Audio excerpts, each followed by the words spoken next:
Baiano de Vitória da Conquista é um dos mais importantes cineastas brasileiros.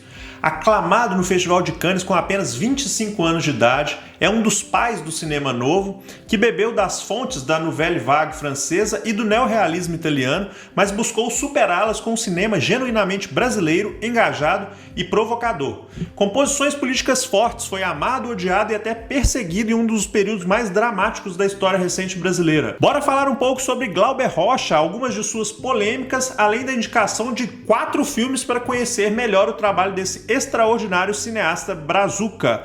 Roda a vinheta! Glauber Rocha nasceu em Vitória da Conquista em 1939, tendo se mudado com a família para Salvador em 1947, onde começou a participar de programas de rádio, grupos de teatro e cinema amadores, além de ingressar no movimento estudantil, que certamente influenciou suas produções cinematográficas. Em 1957, ele vai a Belo Horizonte para se encontrar com os responsáveis pela revista de cinema e propor uma nova linguagem do cinema. Sem êxito, ele vai para o Rio de Janeiro, onde se encontra com Nelson Pereira dos Santos, que estava filmando Rio Zona Norte. A ideia de Glauber era partir do cinema para desnudar a realidade mais dramática e profunda do Brasil, realidade que costumava ser maquiada e embelezada para o entretenimento das elites. O objetivo era criar filmes baratos, impactantes, polêmicos e explosivos. Surge a ideia de filmar com a câmera na mão, criando uma nova estética de acompanhar o personagem. É a máxima uma câmera na mão e uma ideia na cabeça. Já em 1962 produziu seu primeiro longa-metragem Barra Vento, que foi premiado no Festival Internacional de Cinema de Karlovy Vary, na Tchecoslováquia, em 1964. Já deu para ver que a temática social faria parte dos seus filmes. Nos anos seguintes, lançou 3 filmes que consolidaram sua influência e importância no cenário cinematográfico mundial, sendo eles Deus e o Diabo na Terra do Sol, Terra em Transe e O Dragão da Maldade contra o Santo Guerreiro. Em 1971, após o recrudescimento da ditadura militar, partiu para o exílio, tendo peregrinado por diversos países sem nunca mais retornar ao Brasil de forma definitiva. Nesse período, dirigiu filmes na Espanha e no Congo, entretanto sem o sucesso dos seus filmes anteriores. Após, tentou filmar em Cuba, no Chile e em outros países da Europa, entretanto não encontrou apoio suficiente, ficando cada vez mais isolado e desmotivado. Em 1974, surpreendendo muita gente, Glauber envia uma carta que foi publicada pela revista Visão, indicando apoio ao governo militar e fazendo elogios aos generais Geisel e Golbery, o que desagradou muito a esquerda brasileira. Segundo um trecho da carta enviada, Geisel tem tudo na mão para fazer o Brasil um país forte, justo e livre. Estou certo, inclusive, que os militares são legítimos representantes do povo.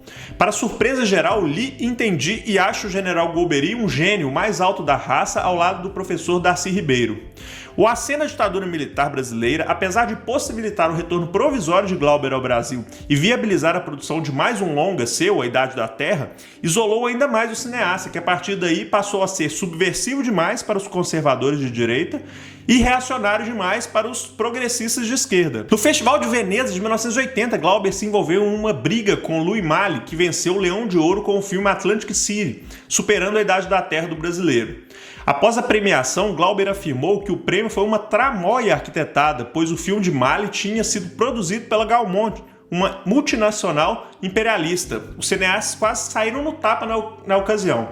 A maioria do festival de júri criticou Glauber por ter sido financiado pela ditadura brasileira. Seus filmes são diferentes de tudo que já tinha se visto até então. Os personagens principais, notadamente os agitadores, interagem com o espectador quase que incitando-os a tomar alguma atitude política. Não é uma arte para se deleitar, mas sim uma arte que gera inquietude e reflexão. A combinação das diversas formas de expressão cultural brasileira também salta aos olhos nos trabalhos de Glauber. A junção da música clássica de Villa-Lobos, por exemplo, com o baião do sertão nordestino, ou a poesia clássica com literatura de cordel, formam uma verdadeira salada tropical absolutamente original e pioneira. Merece destaque ainda a forma com que o cineasta entrega ao público as suas histórias. É possível utilizar uma metáfora de uma grande árvore frondosa, sendo que a narrativa dos filmes de Glauber apresenta tão somente uma parte de suas raízes, a partir de onde é possível ao espectador percorrer sozinho inúmeros caminhos que vão desde raízes mais profundas até o fruto no alto dos galhos dessa árvore. Glauber faleceu de septicemia em 1981, com apenas 42 anos, em um hospital no Rio de Janeiro, após ter passado alguns dias internados em Portugal, onde residia na época. Em seu funeral, Darcy Ribeiro disse: "Estamos aqui, Glauber, para te sepultar. É a fatalidade que faz com que velhos sepultem os novos, as mães os filhos, e nós, medíocres, sepultemos o gênio. Sim, um dia floriu um gênio aqui. Neste país ele viveu sua breve vida. Bora para a dica de filmes. O primeiro filme da lista é Deus e o Diabo da Terra do Sol, de 1964, contando no elenco com Geraldo Del Rey, Ioná Magalhães, Otton Bastos e Lídio Silva. O enredo gira em torno da história de Manuel, interpretado por Geraldo Del Rey, um vaqueiro que se revolta contra a exploração imposta pelo Coronel Moraes, interpretado por Milton Roda, e acaba matando-o numa briga. Ele passa a ser perseguido por jagunços, o que faz com que fuja com sua esposa Rosa, interpretada por Ioná Magalhães, e se junte aos seguidores do Beato Sebastião, interpretado por Lídio Silva, que promete o fim do sofrimento através do retorno a um catolicismo místico e ritual, pregando uma inversão da ordem natural vigente. O sertão vai virar mar e o mar vai virar sertão. Simultaneamente, coronéis latifundiários da região contratam Antônio das Mortes, interpretado por Maurício do Vale, um jagunço para matar os beatos. O longa foi indicado à Palma de Ouro do Festival de Cannes e consolidou o nome de Glauber Rocha no cenário mundial. Apesar de aclamado pela elite europeia, o filme enfrentou dificuldades no Brasil, tendo sofrido com a censura que tentou impedir a sua exibição. Apesar de ter sido liberado alguns dias depois, ficou claro para Glauber que a sua arte não teria vida fácil no Brasil do golpe militar. A ideia de Glauber Rocha ao rodar o filme era afirmar a estética cinema-movista, tendo como base a representação do estilo de vida brasileiro, principalmente o regional do sertão nordestino, buscando-se escancarar as condições de miserabilidade da população como forma de suscitar o debate político. Uma curiosidade sobre o filme foi que boa parte dos figurantes eram sertanejos simples que não conheciam o cinema. Algumas cenas de tiroteio foram rodadas diversas vezes, já que mesmo com tiros de fechim, muitas das pessoas ficavam em pânico com medo de se machucarem de verdade. O segundo filme é Terra em Trânsito, de 1967, contando no elenco com Jardel Filho, Paulo Altran e José Leogói. O senador Porfírio Dias, interpretado por Paulo Altran, detesta seu povo e pretende tornar-se imperador de Eldorado, um país fictício localizado na América do Sul. Porém, existem diversos homens que querem este poder e resolvem enfrentá-lo. Enquanto isto, o poeta e jornalista Paulo Martins, interpretado por Jardel Filho, ao perceber as reais intenções de Dias, muda de lado, abandonando seu antigo protetor.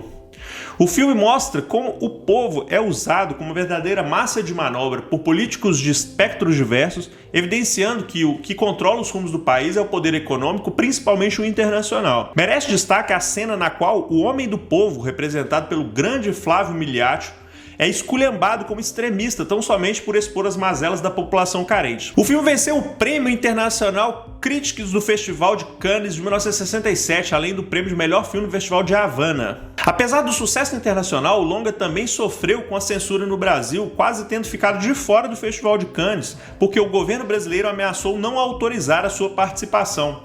A alegação dos censores era de que o filme fazia propaganda marxista subliminar e continha cenas de lesbianismo. Glauber teve que recorrer ao então ministro das Relações Exteriores para liberar o filme para o festival. O próximo filme é O Dragão da Maldade e o Santo Guerreiro, de 1969, elenco com Maurício do Vale, Odete Lara e Otton Bastos. Diferente dos dois primeiros, é um filme em cores. Continuação de Deus e o Diabo da Terra do Sol, misturando cordel e ópera, esta aventura apresenta o personagem Antônio das Mortes, que recebe a tarefa de eliminar um novo cangaceiro da região.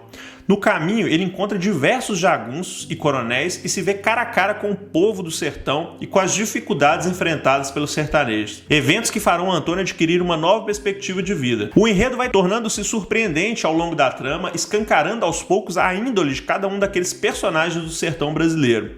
Assim como Deus e o Diabo na Terra do Sol, o filme aborda temas como a pobreza da população, a religiosidade e o poder paralelo dos coronéis e jagunços, firmados pela omissão do poder estabelecido. O longa rendeu o prêmio de melhor diretor do Festival de Cannes e o prêmio Luiz Buñuel. O quarto filme é Idade da Terra, do ano de 1980, com o elenco Maurício do Vale, Gessé Valadão e Norma Bengel.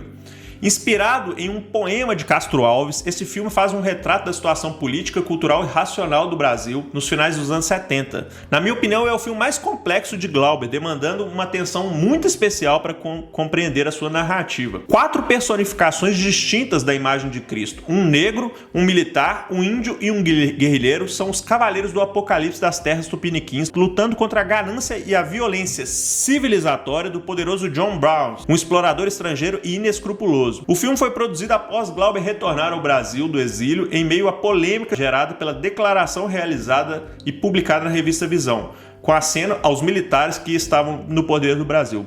O longa foi indicado no Festival de Cannes, mas não venceu o prêmio. É isso aí, galera. Esse foi o vídeo de hoje, falando um pouquinho sobre Glauber Rocha. Deixa aí nos comentários o que você achou do vídeo e dos filmes indicados. No próximo vídeo tem dica excelente de filme disponível no Prime Video, então não se esquece de deixar seu like, porque é muito importante para o nosso trabalho, e também se inscreva no canal e ative as notificações para receber os próximos vídeos em primeira mão. É isso aí, galera, até a próxima sessão e valeu!